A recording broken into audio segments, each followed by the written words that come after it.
Hi friends, this is Kanchan and welcome to my channel Universe of Commerce.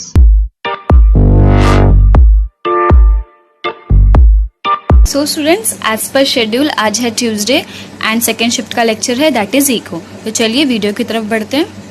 Do not forget to click the subscribe button and hit the bell icon for future update. So students, ये है class 5 introduction to micro and macro economy. Previously मैंने classes में आपको micro economy पढ़ा दिया है, अभी हम डिस्कस करेंगे मैक्रो इकोनॉमी। मैक्रो इकोनॉमी का मैंने आपको मीनिंग एंड डेफिनेशन एक्सप्लेन कर दिया है क्लास 4 में। अगर आपने नहीं चेक किया है so do check it out the video के, उसका लिंक मैंने डिस्क्रिप्शन बॉक्स में दे दिया है। इस वीडियो में हम डिस्कस करेंगे what are the scope of macro economics. ठीक है, तो वीडियो की तरफ बढ़ते हैं। सो स्टूडेंट्स, आपके स्क्रीन पे आपको स्कोप ऑफ मैक्रो इकोनॉमिक्स दिख रहा होगा। स्कोप ऑफ मैक्रो इकोनॉमिक्स के 4 पार्ट है, आपको दिख रहे होंगे। 4 पार्ट में डिवाइड किया है। सबसे पहला है theory of income and employment, right. Theory of income and employment के बाद नेक्स्ट है आपका theory of general price level and inflation. Third है आपका theory of economic growth and development, macro theory of distribution. ठीक है, 4 पार्ट है scope के। माइक्रो के क्या थे, 3 ही पार्ट्स थे, हमने डिस्कस कर लिया है। बट मैक्रो के कितने पार्ट है, 4 पार्ट है। और देखिए आप, theory of income and employment जो पहला डिस्ट्रीब्यूशन है उसका भी 2 पार्ट में डिवाइड किया है उसको, that is consumption and investment करके। और उससे लास्ट में कंक्लूजन करके लिख दिया है थियोरी ऑफ बिजनेस साइकिल करके।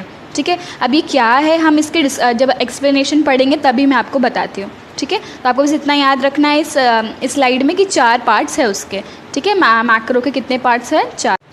सो स्टूडेंट, सबसे पहला देखते हैं हम theory of income and employment. ठीक है, पहला पार्ट देखिए क्या लिखा है यहाँ पर। Macro economic analysis explains which factor determine the level of national income and employment. अभी मैक्रो इकोनॉमिक किसकी स्टडी करता है स्टूडेंट्स, बट ऑब्वियस मैंने कहा था एग्रीगेट टोटल की, और यहाँ पर किसकी स्टडी कर रहा है वो नेशनल इनकम एंड एम्प्लॉयमेंट की, कि क्या क्या चेंजेस होते हैं नेशनल इनकम एंड एम्प्लॉयमेंट में, उस फैक्टर को डिटरमाइन मतलब पता करता है वो। ठीक है, आगे देखिए, and what causes fluctuation in the levels of income output and employment. Fluctuation मतलब फ्लक्चुएशन क्यों होता है, fluctuation is nothing but changes. क्यों चेंजेस आते हैं लेवल ऑफ इनकम आउटपुट और एम्प्लॉयमेंट में, ठीक है, एक कंट्री में, उसके बारे में पता करता है। To understand how the level of employment is determined, कैसे एम्प्लॉयमेंट डिटरमाइंड पता किया जाता है। We have to study the consumption function and investment function. आपने देखा था अभी मैप में कि आपको बताया था कि स्कोप इनकम एंड एम्प्लॉयमेंट के 2 पार्ट में डिवाइड किया था, that is consumption function and investment function. ठीक है, सो एक इनकम से एक बंदा कितना कंज्यूम करता है एंड कितना इन्वेस्ट करता है, उस फैक्टर को क्या करता है यहाँ पर डिटरमाइन पता किया जाता है। Theories of business cycles is also a part and parcel of theory of income and employment। अभी देखिए, इनकम एंड एम्प्लॉयमेंट से भी क्या होता है, बिजनेस साइकिल इफेक्ट करता है। अभी कैसे इफेक्ट करता है, बिजनेस साइकिल क्या होता है मैं आपको बता देती हूँ। Business cycle is nothing but a curve. ठीक है, एक कर्व होता है जिसके थ्रू कभी बिजनेस क्या होता है, स्टार्टिंग में होता है, स्टार्टिंग स्टेज में होता है, एकदम पीक पे आ जाता है जहाँ पर वो बहुत ग्रो करता है, और एक स्टेज ऐसा आ जाता है जहाँ वो डिक्लाइन करने लगता है। आप आगे पढ़ोगे स्टूडेंट्स इसके बारे में, इसलिए मैं छोटा सा क्रक्स ही बता रही हूँ। बिजनेस साइकिल क्या होता है, कर्व होता है जो ऊपर नीचे जाता रहता है। कभी क्या होता है, बिजनेस ग्रो करने लगता है, और कभी कभी क्या होता है, बिजनेस ड्रॉप करने लगता है, जैसे कि वो क्या होता है, डिक्लाइन होने लगता है। तो ये सब भी जो बिजनेस साइकिल का जो पार्ट है वो भी किससे रिलेटेड है, that is income and employment से ही रिलेटेड है। ठीक है, क्योंकि अगर बंदे के पास पैसा होगा तो ही वो खर्चा करेगा, राइट, दैट इज़ इनकम होगा तो ये स्पेंड करेगा इन कंजम्पशन।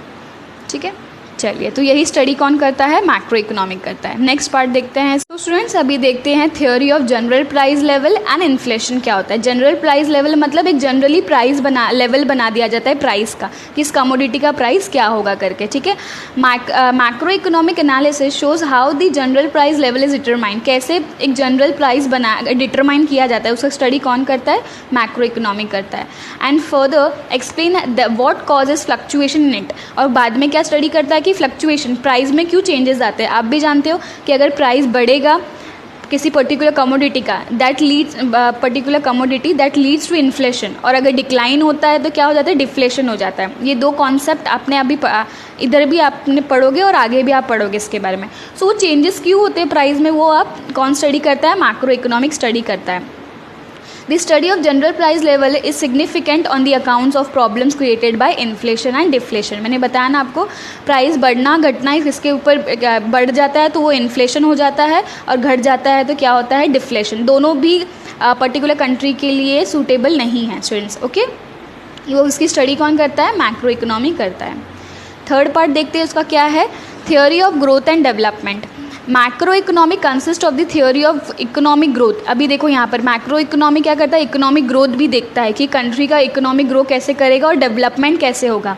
अभी देखिए क्या लिखा है, it explains the causes of under development and poverty. ठीक है, वो कॉजेज देखता है कि क्यों अंडर डेवलप्ड है कंट्री अभी भी, एंड पॉवर्टी क्यों है इस कंट्री में। ठीक है, कौन स्टडी करता है, मैक्रो इकोनॉमी स्टडी करता है, उसके ऊपर क्या करता है, सजेशन भी प्रोवाइड करता है। It also suggest the strategies. ठीक है, स्ट्रैटेजीज नथिंग बट प्लानिंग देता है कि कैसे हम इस चीज़ों से क्या हो सकते हैं, बाहर आ सकते हैं, पॉवर्टी से कैसे बाहर आ सकते हैं। ग्रोथ एंड डेवलपमेंट, ठीक है, growth and development of a country भी देखता है। फोर्थ एंड लास्ट पॉइंट है आपका स्कोप का, that is macro theory of distribution. अभी मैक्रो क्या किसके ऊपर बेस्ड करता है, दैट इज़ डिस्ट्रीब्यूशन के ऊपर भी बेस्ड करता है। अभी डिस्ट्रीब्यूशन क्या होता है ये हमने पहले भी देखा है स्टूडेंट्स। ठीक है, देखते हैं। Macro theory of distribution deals with the relative shares of rent, wages, interest and profit in the total national income. अभी आप मुझे बताइए स्टूडेंट्स कि the rent, wages, interest and profit ये हमने कहाँ पढ़ा था, ये हमने मैक्रो इकोनॉमी में पढ़ा था, माइक्रो इकोनॉमी में पढ़ा था ना स्टूडेंट्स। ये क्या होता है, जो फैक्टर ऑफ प्रोडक्शन होता है उसको क्या करते हैं, रिवॉर्ड दिया जाता है। ठीक है, जैसे कि देखो लैंड को रेंट देते हैं, लेबर को वेजेस। ठीक है, ये सब हमने उधर ही पढ़ा था ना। तो इसका डिस्ट्रीब्यूशन भी, इसकी कैसे डिस्ट्रीब्यूट किया जाता है इन नेशनल इनकम, वो भी कौन चेक करता है, मैक्रो इकोनॉमी चेक करता है। ठीक है, माइक्रो में हमने सिर्फ इतना देखा था कि डिस्ट्रीब्यूशन किया जाता है। ठीक है, यहाँ पर एज अ होल, ठीक है, पूरे नेशनल इनकम में क्या इफेक्ट देता है वो चेक किया जाता है। ठीक है, वहाँ पर तो इंडिविजुअली चेक किया जाता था, बट मैक्रो में क्या है, नेशनल इनकम पे क्या इफेक्ट, टोटल नेशनल इनकम पे इफेक्ट देता है, वो चेक किया जाता है। ठीक है, 4 पॉइंट्स था, मैंने पूरा 4 पॉइंट आपको डिस्कस किया, आपके बुक में भी दिया है। आप क्या कीजिए, धीरे धीरे पढ़ाई करना शुरू कर दीजिए, स्टेप बाय स्टेप पढ़िएगा, रिवीजन कीजिएगा स्टूडेंट्स। ठीक है, अगर आपने आपका माइक्रो पार्ट कवर हो गया है, आप मैक्रो पे आ गए हो, तो प्लीज़ माइक्रो को भी क्या कीजिए, रिवाइज करते जाइए ताकि आप भूलें ना उसे। अगर आपको उसमें से कुछ पॉइंट समझ में नहीं आया, आपको कुछ डाउट है, तो do comment me in the comment section below. ठीक है, हम नेक्स्ट क्लास में देखेंगे फीचर्स ऑफ मैक्रो इकोनॉमी। तो मिलते हैं नेक्स्ट वीडियो में। Thanks for watching my video. Do like, comment and share with your friends. See you next time. Bye bye.